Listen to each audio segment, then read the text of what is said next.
Continuando então aí, queridos, agora a gente vai falar sobre os animais consumidores. Então destaquem aí, ó.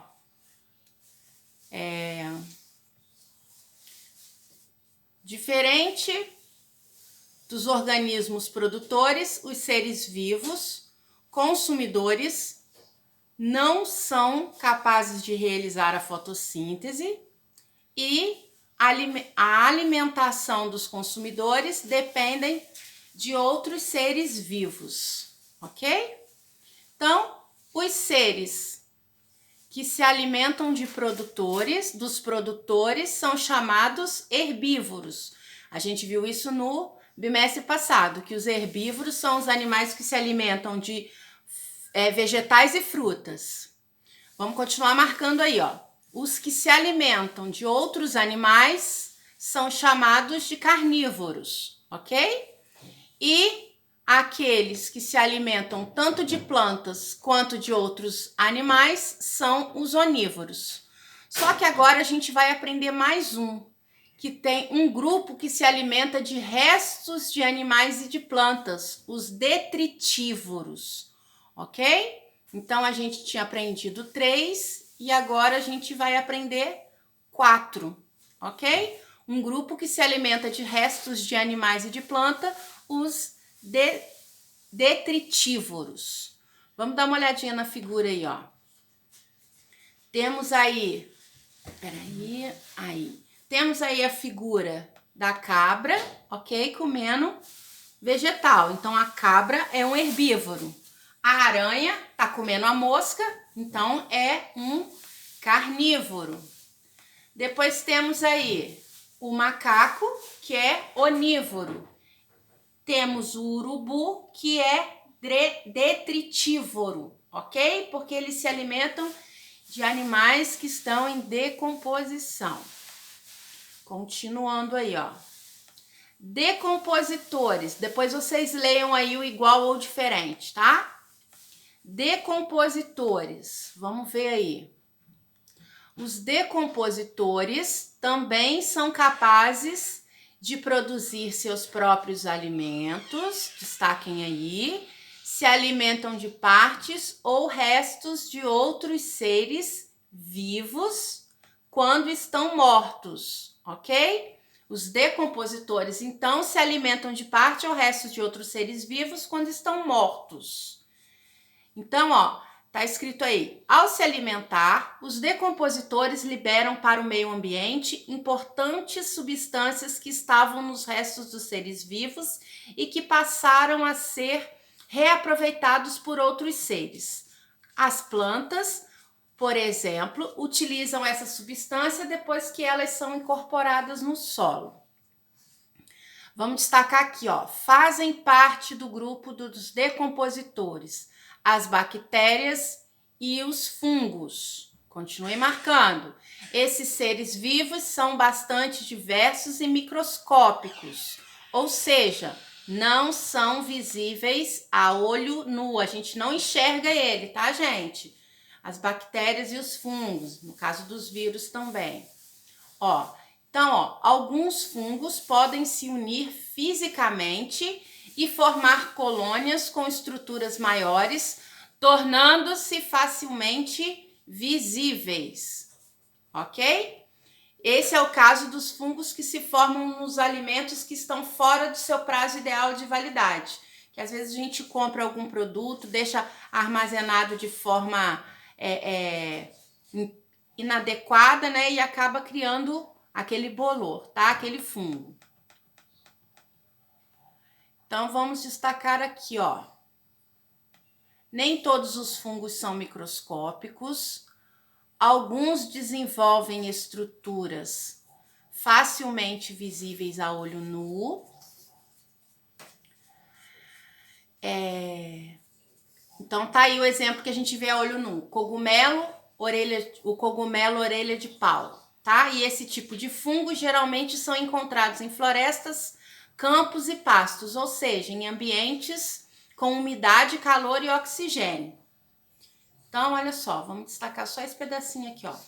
Fungos e bactérias preferem ambientes assim, pois por isso tais fatores ambientais são importantes para a produção de organismos decompositores.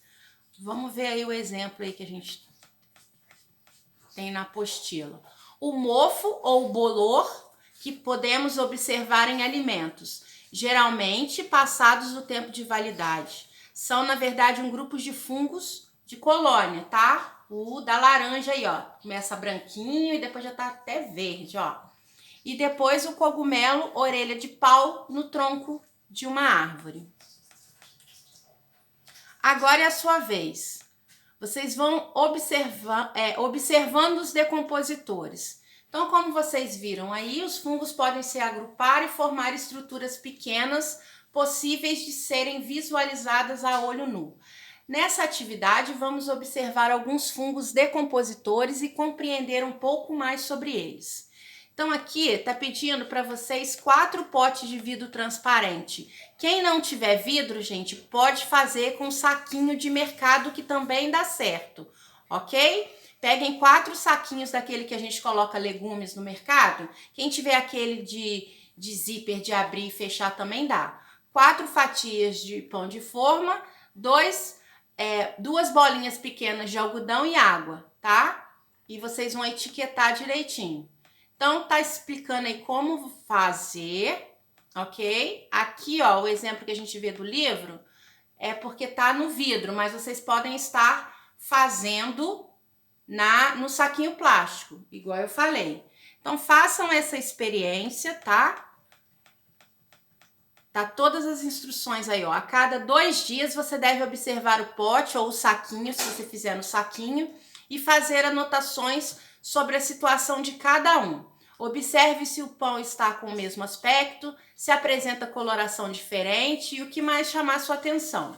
Tem que manter os potes e os saquinhos fechados, tá, gente? E vai anotando aí na apostila a data que vocês começaram, o ambiente e vão anotando, tá? Os que vão ficar em temperatura ambiente e os que vão ficar em geladeira.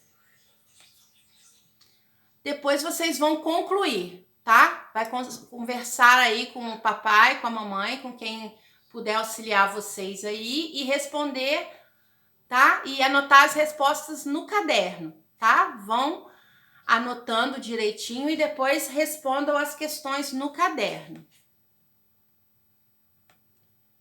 Agora a gente vai ver sobre cadeias alimentares. Agora que você já sabe como os seres vivos podem ser classificados quanto ao tipo de alimentação, vamos compreender o que são cadeias alimentares. Observe o esquema a seguir aí. Então, olha o esquema que a gente tem. A planta é o alimento da lagarta.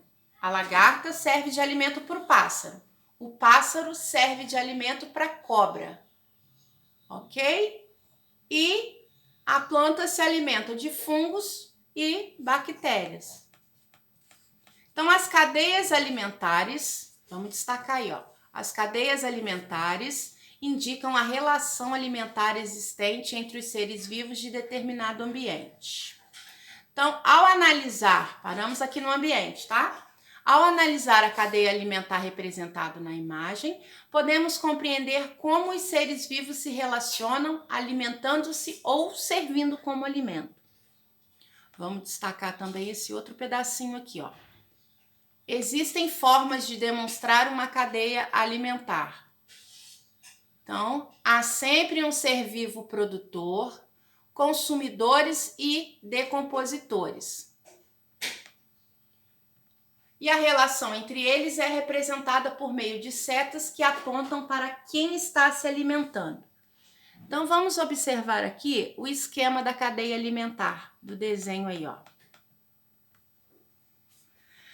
Planta, larva, pássaro, serpente, fungos e bactérias. Então, vamos ver aí. Os consumidores de uma cadeia alimentar podem ser classificados conforme a posição que ocupam na cadeia. Aqueles que se alimentam dos produtores, ou seja, os herbívoros, são chamados consumidores primários. Os que se alimentam dos herbívoros são os consumidores secundários. E os que se alimentam de consumidores secundários são os consumidores terciários, ok? E assim por diante. Vamos observar aqui rapidinho. Nós vamos parar aqui nesse aqui, tá? Então, a planta é o produtor, ok? A larva é o consumidor primário, que a larva é o primeiro animal a comer a planta, que é um produtor. Depois o pássaro come a larva, é o consumidor secundário. Por quê? Porque a larva já comeu a planta, agora o pássaro come a larva. E tem a serpente, que é o consumidor terciário. Então a serpente come o pássaro que comeu a larva, que comeu a planta. E os fungos e as bactérias são os animais decompositores, ok? Espero que vocês tenham entendido tudo direitinho. Façam as experiências, vão anotando direitinho e até a próxima aula.